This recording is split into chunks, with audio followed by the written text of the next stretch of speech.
Yeah, this video doesn't really have a title, this type of video here. This is a get to know me video. I guess I should tell you where I'm at, and I realized that, let me tell you where I'm at. I'm in Treetops Park again, here. Got a nice little view of the lake here behind me. So if I suddenly disappear off the screen, look for the alligator that came up there behind me on the lake to have a snack. I have plopped myself right down into a flight path. Right, just behind me here, jets are coming in.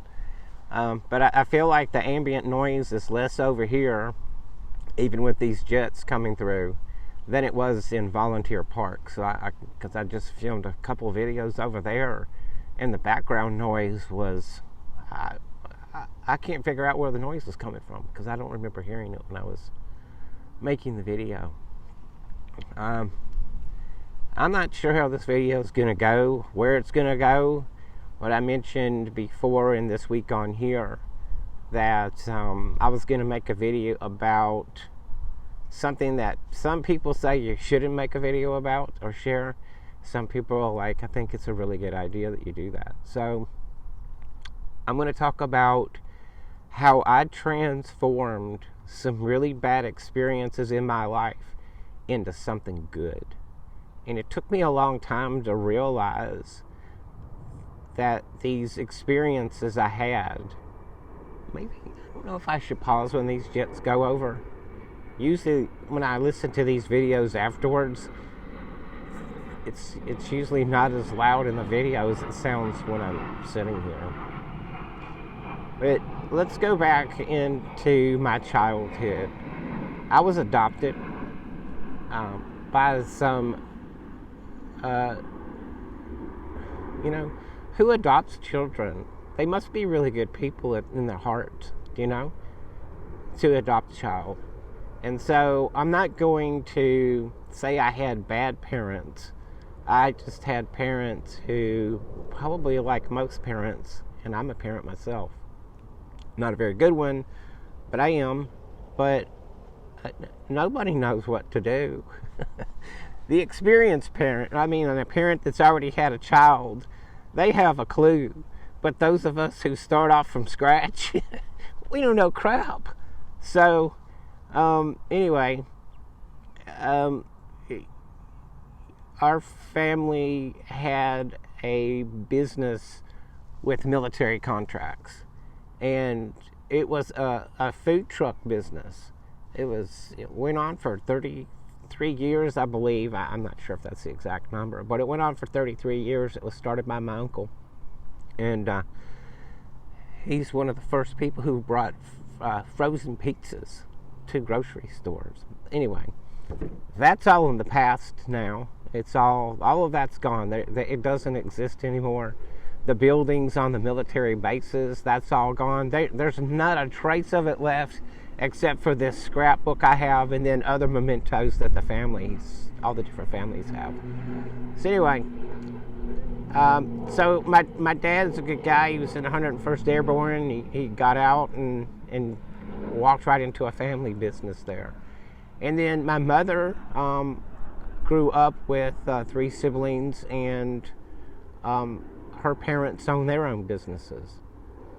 So I come from that, even though I'm adopted. Those are the influences I had. Now the problem is that my mother has an undiagnosed mental illness. I recently recorded a interaction with her when my dad was dying, and I had a friend of mine listen to it, and I recorded it with my phone, but I put the phone down, so there's no actual video of it, so you can't see the person. You can only hear what's going on in the background. And I've always had a hard time describing it to people, the experience that I had with my mother, even right up until the last time I saw her.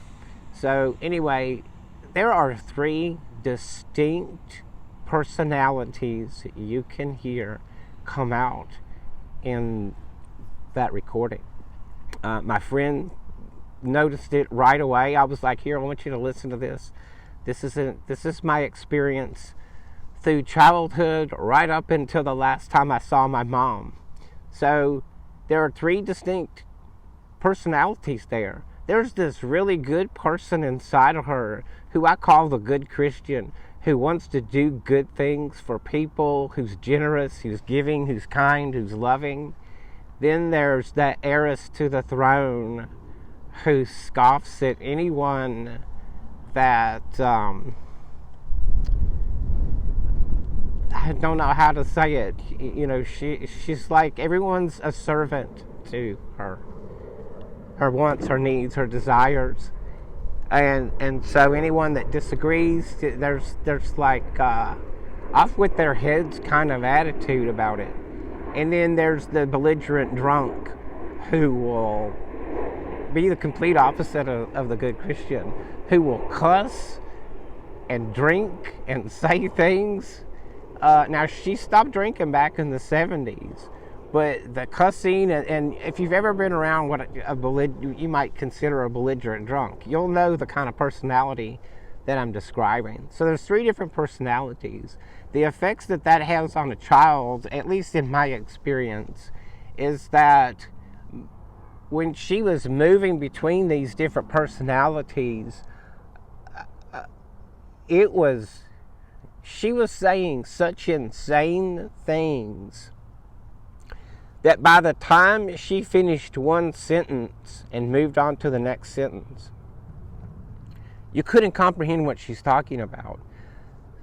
So several minutes later, it took so much mental power and focus just to try to keep up with the things that she's saying that you couldn't remember what she said 30 seconds ago, because it took every bit of brain power that she had to try and comprehend what's coming out of her mouth. So, and I think a lot of it's paranoia.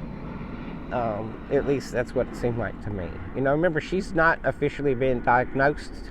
She intentionally wouldn't do it. My dad and my mom comes from that generation where people were getting lobotomies and they're getting shock treatment. So you can understand why they wouldn't get anywhere near anyone who called themselves a mental health professional. And can you blame them? I mean, lobotomies and the shock treatment stuff, I think they're still using the shock treatment, but I don't know about that. So anyway, so it really comes down to a couple things. My mom's complete insanity, which I believe all the videos I watch on narcissism, there's no doubt in my mom, no doubt in my mind, my mom is a narcissist. And then my dad, who was in the military, he was an infantryman, a paratrooper. He jumped out of aircraft. They were the 101st Airborne before they went to air assault in the 60s. So she's the queen she's the heiress to the throne of the queen herself. And so he diverted all of everything to her. Anything that she said went, even when she's lying about things that me and my sister did. She would outright just lie to my father to try and literally, in my interpretation of it, turn him against us. So much so that in later years, he wouldn't be in the same space alone with my sister and I. Anytime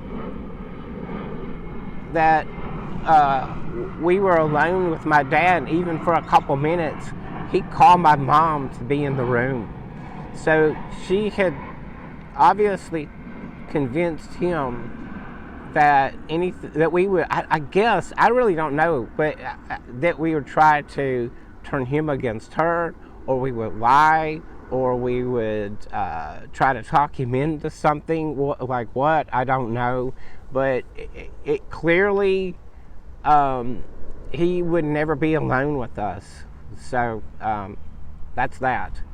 All right, so I think that's a good enough background. Let me think for a second here.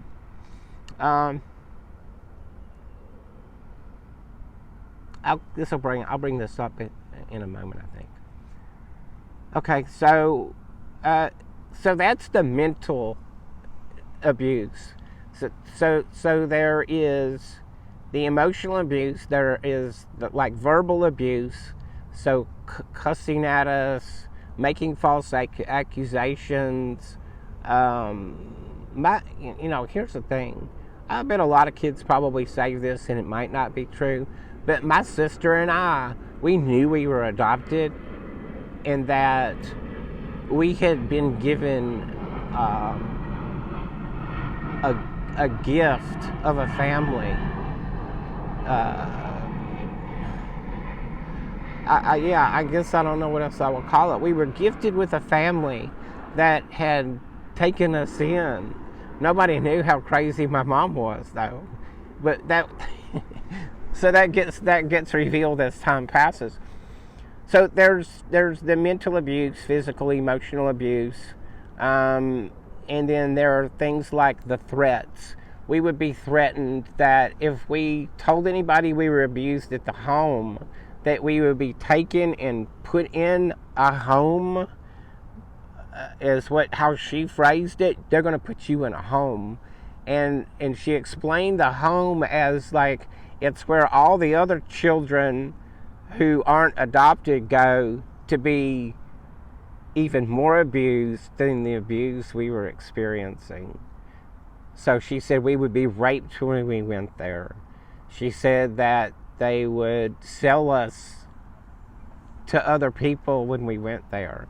So even though we were being abused at the house, remember, but we're talking about like in the 1970s, most of the developmental time frame we're talking here for me and my sister as children.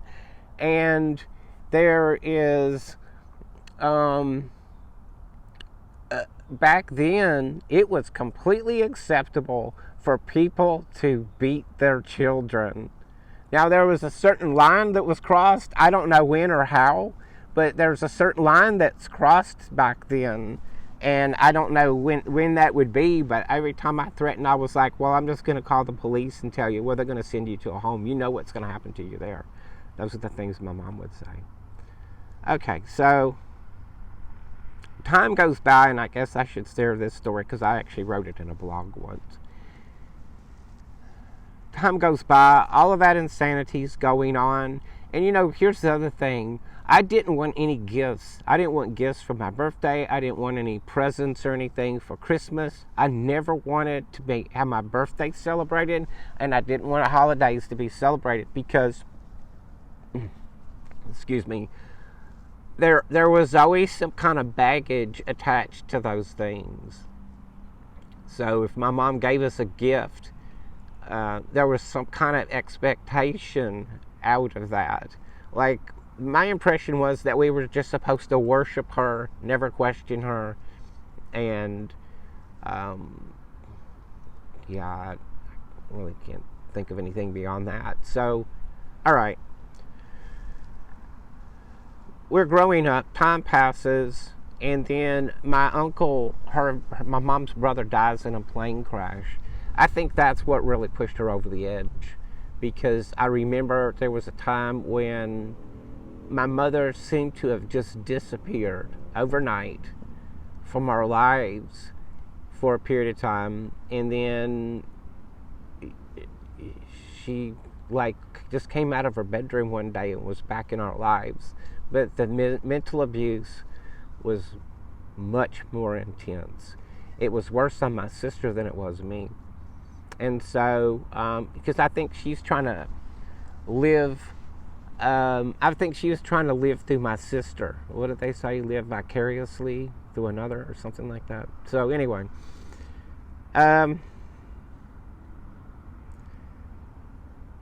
passes, I get older, I get bigger. I'm now into like roughly my not teens, but preteens. And I'd been watching this show called The Blue Knight. If you ever check it out, it's one of those 1970s cop shows.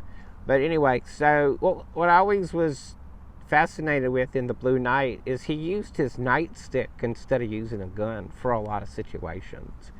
And so, or a billy club, whatever you want to call it, in today's terms. And so, there was a store back home called Grandpa's Store. I'm going to speed this up. I realize I'm already 16 minutes into this video. Anyway, there's a store at home, back home called Grandpa's. It was like kind of like this general store. It had hunting gear, firearms, hardware. It was an overall kind of general store. Maybe like an old-time general store. But, so, it had billy clubs in there, but they called them tire knockers. They sold them to truck drivers to use in place of a pressure gauge for tires. I don't know. But anyway, so I looked at that. I was able to pick it up. And I went home and I found a broken broom handle and I made one. Because the abuse was getting so bad. And now we've moved into physical abuse. At some point, we're talking about before this moment that I am addressing here. My mother, there was a willow bush out in our yard, and she used to make us go cut these limbs off the willow bush. They're thin, they're very whip-like, and she would beat us with that. And if there wasn't enough welts on us, she would make us take our shirt and our pants down to see if there was enough welts. If there wasn't enough welts, she'd beat us some more with that. And we had to go, she made us go out to the yard and get them. We thought this was normal. It wasn't until, I'm going to go back to the stick in a moment. It wasn't until I watched a thing called an after-school special where I realized we were being abused. Everything that was happening to us was considered abuse. So, actually, before I made the club, for some reason, I had a telephone in my bedroom, and I called 911, thinking that I had seen stories where people had called 911, hung up the phone, the police show up, and then they figure out there's something wrong in the house. So I thought for sure that's what was going to happen. So that's what I did. I called 911, and then I left the handset up. So I was hoping that they could hear my mother screaming at my sister. She was abusing her. My sister's crying because she's being physically assaulted by my mom. And then I hung up the phone. Shortly after, the police showed up at our house, and they didn't see what was right there in front of them. My mother's such a good liar, and like how she covers things up, she convinced them that there was nothing wrong. They came in, they're like, well, there's a 911 call came from inside this house. And they came into my room, and I didn't want to say anything, so I was shifting my eyes towards my mother. I kept looking at them directly and then looking over towards my mom without moving my head. Like that. But they didn't get it. And I was too scared to say anything. Okay, so now we're with the nightstick. Time's passing. It's supposedly legal for what she's doing, but I know it's wrong. I made that nightclub, and by this time I had found the rescue squad, and I was on the rescue squad, and that made me have courage.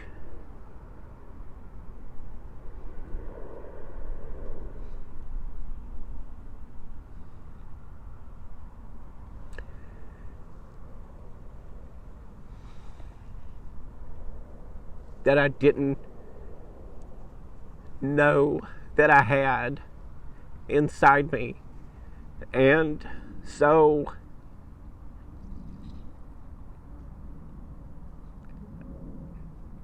one night the abuse was in there. I could hear my sister crying, and the way the hallway was in the house is I'm gonna go from the hallway. You come down here, and then at the end of the hallway it actually moved over, and there was an opening, and then you went in. You went like the hallway, and then you went like this, and then you went zigzagged into my bedroom. So I could pop my head outside of the hallway and look straight down into the living room. And my dad was sitting there in like one of those easy boy chairs, flipping through a magazine, while all of this, there's no possible way anybody in the house couldn't hear that. So I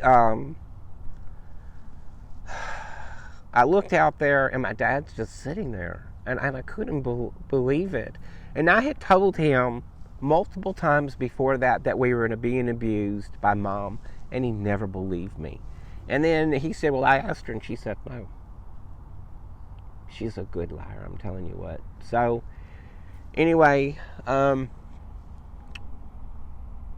that's going on. I've reached the end of my point with the abuse, and I'll go back in time in a moment. I'll stick with this story. I look out the door. My dad's doing nothing. I move silently up to look inside my sister's room to see what was actually happening in there. And my sister's on her back on her bed with her legs pulled up, sort of balled up in herself. And my mother's just assaulting her with her fist. And I was like, that is the end of that. You know, I had already staged. I'm really proud of myself because I had staged that billy club. I staged it in a location I could get to if I needed it. And I zoomed right past my dad. I got the billy club. I moved rapidly back into where my mom was abusing my sister. And I had the club down by my side so you wouldn't really even notice it unless you were looking for it. And I told her to stop abusing my sister. And then, like, the heir to the throne was like, how dare you challenge me? And so I told her what she's doing was abusing. It's wrong, it's illegal, and that she has to stop. And then if she didn't stop, that I was going to beat her the same way that she was beating my sister. And I pulled that club that I had made up in my hand like this, and I was like, if you don't stop, I'm going to beat you.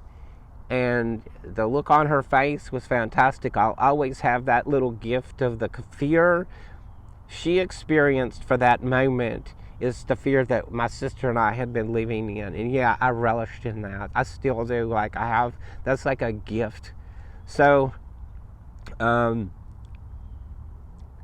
she still was challenging me and was like, you'll never go anywhere. You'll be grounded until you're 18. These kind of threats and stuff. And she turned around, and I thought she was getting ready to start hitting her again. And I was standing at the entrance, and the door was on my left there. And I went to hit the door just to make a loud crashing sound, thinking that would scare her. And it was a hollow core door. I made a big hole in the door. I mean, just that alone scared me. I couldn't believe the power of the club that I had in my hand. Frightened me. I looked and I was like, wow, there's a big hole there. But then instantly I went back to that moment and was like, that's what's going to happen to you if you don't stop abusing my sister. And then my mom called my dad. There was all of this chaos around it, and I called her out. I told my dad she's got to stop abusing Sue Ellen, or I'm going to use the club on both of them. At that point, I told him I was going to hit both of them with it, and then I ended up running. I feel like I ran around in circles or something, and then I ended up running in my room and locking the door. And then you know what? The next day, woke up. It was like none of it ever happened. I couldn't believe it. I looked, and this is a big-ass hole in the door of my sister's bedroom. It was there. And so I was like, well, okay, that did happen. And my sister, later on, when my mother wasn't around, thanked me. She's like, thank you. Thank you for doing that. So let me go back in time just a little bit. This is a long wind-up to what's going to be a really short ending. Another thing that I did, before I made that club, my mom was still switching me when I was 12 or 13 years old, whatever age that was. Finally, one day, after I watched that after-school special, I started to bend over the bed to be whipped. And then it just said, this voice inside me, my own whatever it was, something inside me gave me the courage to say, no, that's the end of this. I stood straight up and I turned around, and she was close enough to me that I was literally like face to face like this with her. And even then I threatened her. I was like, you will not beat me ever again. Don't ever hit me again. If you do, I'm going to do something to you. I didn't have a specific threat. I said, I'm just going to hurt you back. And then the look, she was so shocked by that, she didn't even say anything. She just left and walked out of the room. Okay, so where am I going with all of this? You would think that this would have a negative effect on me, and it did. For many years, I didn't realize that I viewed myself as a victim until I just had so much rage in me. I thought, I need to go talk to somebody about this. So I went and I talked to actually one of the I don't know what to call it, like one of the people who pioneered PTSD. This guy worked with Vietnam veterans and pioneered the whole PTSD thing, all right, back in the day. So I got lucky and I met up with that guy. And he walked me through all of this stuff. Or actually, that guy was really good. I brought it out of myself. He just asked certain questions and brought everything that was balled up inside of me out. And by doing that, it made me realize a few things. Some of the psychotic stuff that was going on with my mother actually trained me to be able to keep a very level head in the midst of life-threatening chaos and keep track of all of these different facts, because she would jump all over the place with her psychotic stuff. And so I learned to be able to go to put placeholders in. And before, when I said, well, you couldn't remember what she said 30 seconds ago, I developed an ability to be able to go back, and I would pick apart everything that she said. I'd start with the fresh thing, and then I'd start working my way back and pick it all apart. Well, that gave me the ability to work on the scene of an emergency with mass casualties and be able to only have 2 medics on the scene where you got 10 or 15 patients from a hayride, let's say, and there's bodies laying all over the place. And being able to quickly do an assessment on all those patients, know what needs to be done on multiple patients. Who's first? It's triage. But it gave me that ability, and it wasn't until I went to therapy and I realized that I had been trained by my mother to work in absolute fear, terror, and chaos. And it transformed it for me. It literally took this horrible experience and turned it into this learning experience that in a way gave me what I wanted. I wanted to be Squad 51, man. I wanted to be those guys. And so that helps do that for me. And so I want you to, look, that's not going to work for everyone, what I'm just talking about right now. That doesn't work for everybody. Some people who have been through much more horrific abuse than I've been through. But what I'm saying is, don't let that rule your life. You can't. That's in the past. And if it's not in the past and it's still happening, you need to extricate yourself from that situation or call for help. Whatever needs to be done to make that stop, you need to do that. And then therapy can be really good for people if you find the right therapist. Sometimes you have to go through 100 people to find the right person to work with. And that's okay, as long as you're making that effort. But there is a way to take these things that are considered like post-traumatic stress. It's called disorder. I don't know what they call it now. They got all this new speak and everybody's changing the names of everything. I'm not worried about that. You get the point I'm trying to make, is that you can take those experiences and transform them into something positive, a learning experience. like I had PTSD from the abuse, but I don't have any PTSD from like any of the fire EMS stuff that I've ever been involved with, because I wanted to be there. I wanted those experiences. The more chaotic, the more gory, the better. That's just my experience. That's how it operates with me. I wanted to be part of those experiences, and they all taught me something. Whatever that lesson happened to be, a lot of times it was how to just handle that situation if I ever came across it again. But you can transform bad experiences into something good, depending on the way that you look at it. And so I want that message there with all that lengthy, sorry about the big long intro in it for just this ending of like, you can change things. You don't have to let what might be considered a bad experience rule your universe. It doesn't have to define who you are. I'm surprised that I still get emotional about it, but it makes me emotional when I think of how negatively these experiences are still affecting people. When just looking at it from another point of view can completely transform it into something,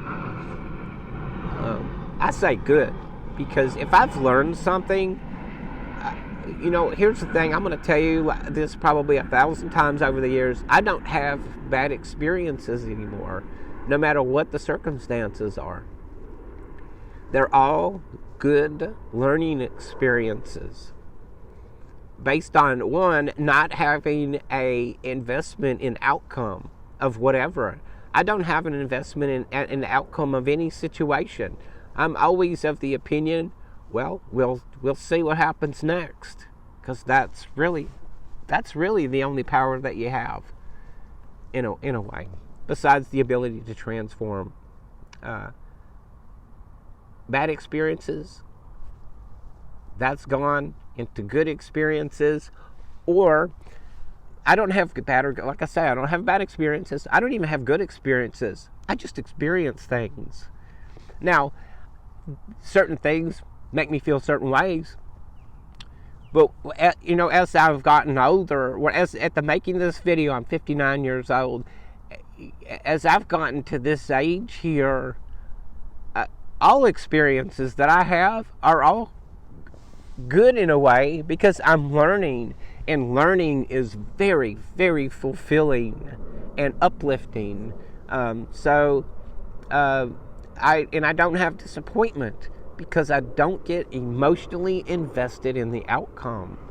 And I think if you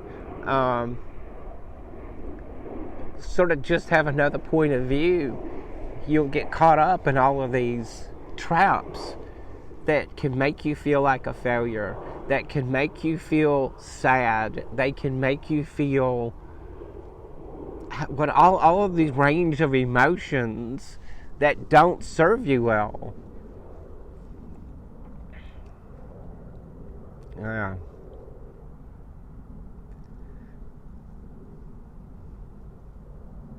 I think I've kind of reached the point in this video where maybe I have made the point of what I think would really be helpful to a lot of people. That's the intent of this video. I really hope that you just look at things from a different point of view. If you're full of rage, why are you full of rage? Is there something that's happened to you that's bottled up that you may not remember? Were you abused in some way and felt powerless to do anything about it? You have the power now to change all of that.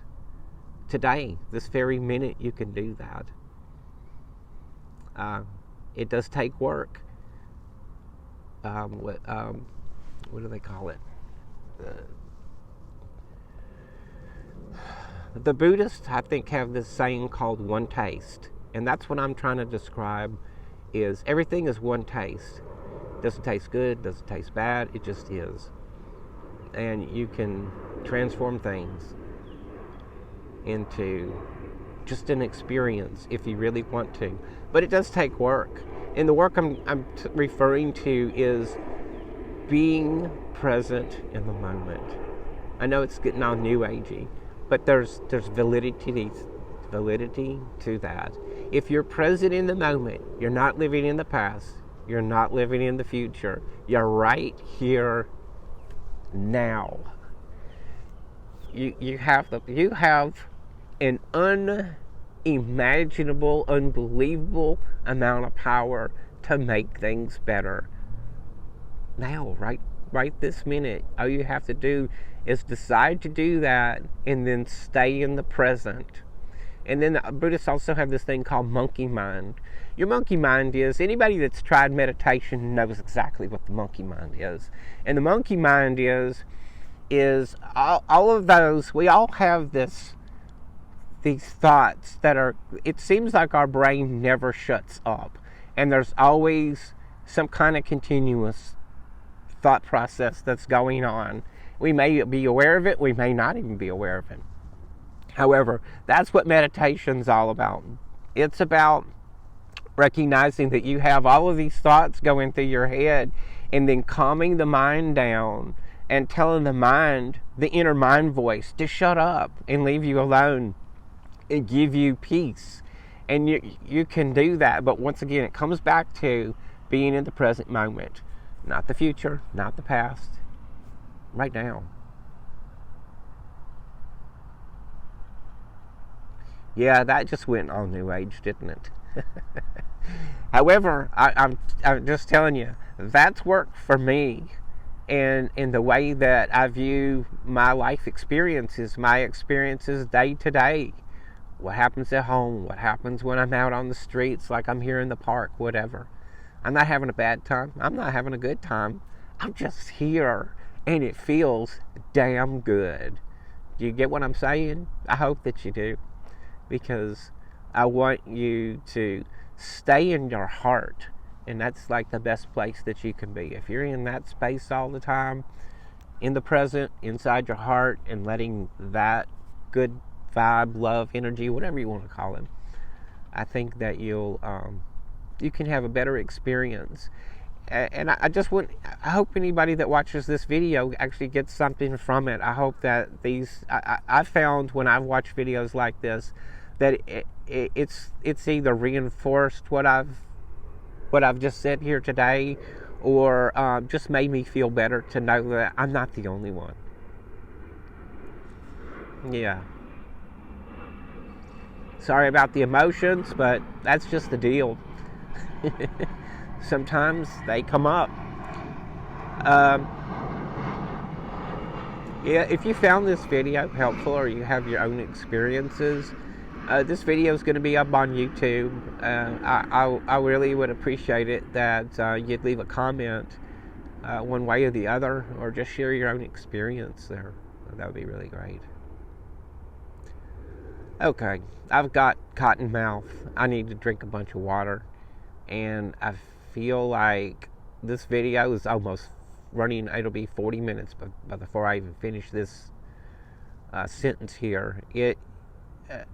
I hope that I've conveyed the message that I wanted to convey, and I hope that there are people out there who will benefit from it. And remember, first responders, I'm talking to everybody. There are first responders. I'm talking to you too. You're my special group of people. Because remember, I'm a former firefighter paramedic, so you're like extra special to me.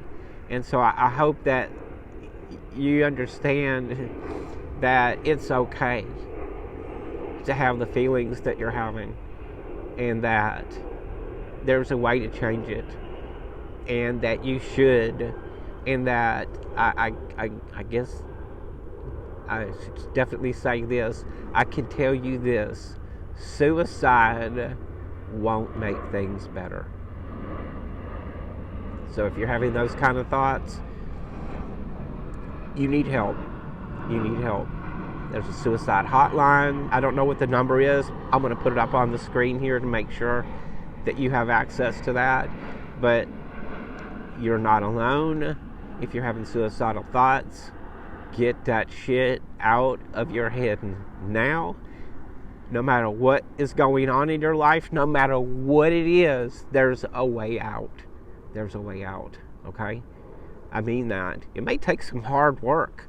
You may have some seriously emotional days where all you can do is lay in bed to recover. Because I've had days like that. All right? But there's a way out. All right? Just turning the lights off permanently won't fix the problem. Okay. Yeah, I think that was the thing. I kept feeling like I was forgetting to say something. That's what I needed to say. Yep. All right. And now you know a little bit more about me. All right. This is Big Boss Chief Carmack saying, hey, we'll see you in the next video, all right? And don't forget, somebody loves you, somebody cares, and there's help. There is help, and it can be changed. All right.